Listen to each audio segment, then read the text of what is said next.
Hi hello सांग माने समस्त को मोर नमस्कार। ए ब्लॉग बनवार कारण हूँ जे आज आम देखा जाऊँ कंच मानक अंडा देथिबा जगह जहाँ बटेश्वर पाखरे थिबा छोट बीच से बीच रो ना कौन से बीच को केमिति जीवा ए वीडियो रे जानि परिबा। आसंतु देखि नेबा एई पूरा वीडियो।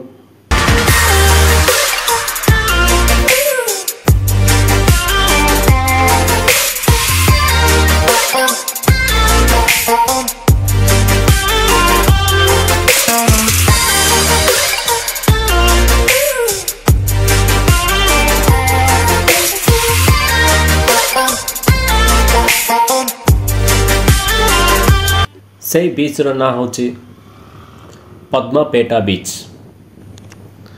ए बीच आम राजधानी भुवनेश्वर रु 120 किलोमीटर दूर अच्छी। आम अच्छु बरहमपुर प्राय 40 किलोमीटर। गंजाम पाखरे थिबा पद्मावती बीच बहुत फेमस कहीं ना यही जगह को अलिभा प्रजातिर कंच माने अंडा देवाकू आसी थांती।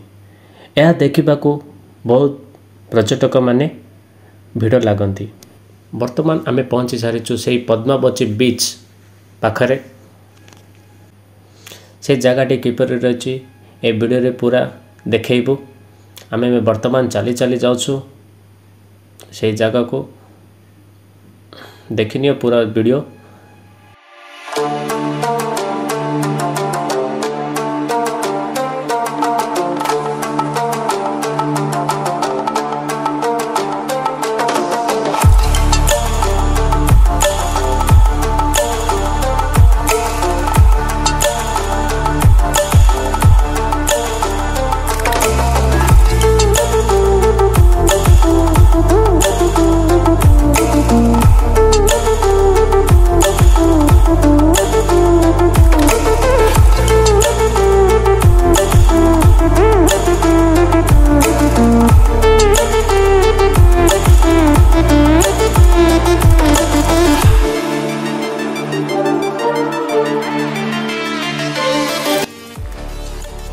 ये हूँ अलिभा टोटाल अलिभा जातिर गोटे कंच।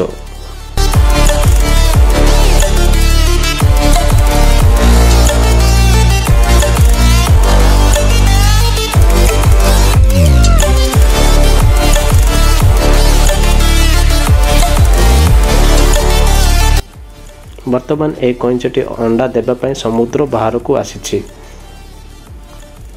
से वर्तमान गात खोलिकी अंडा देबारे लगी। वर्तमान एबे गात खोलुचे अंडा देवाई।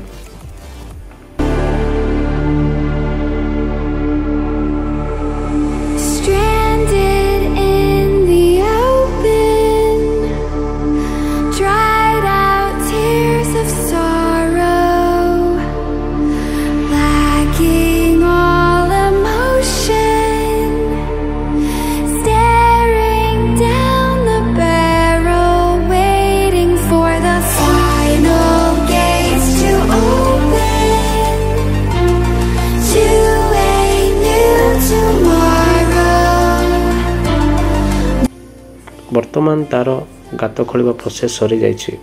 से एबे अंडा दे सारी से होलटा को कवर करी दिए।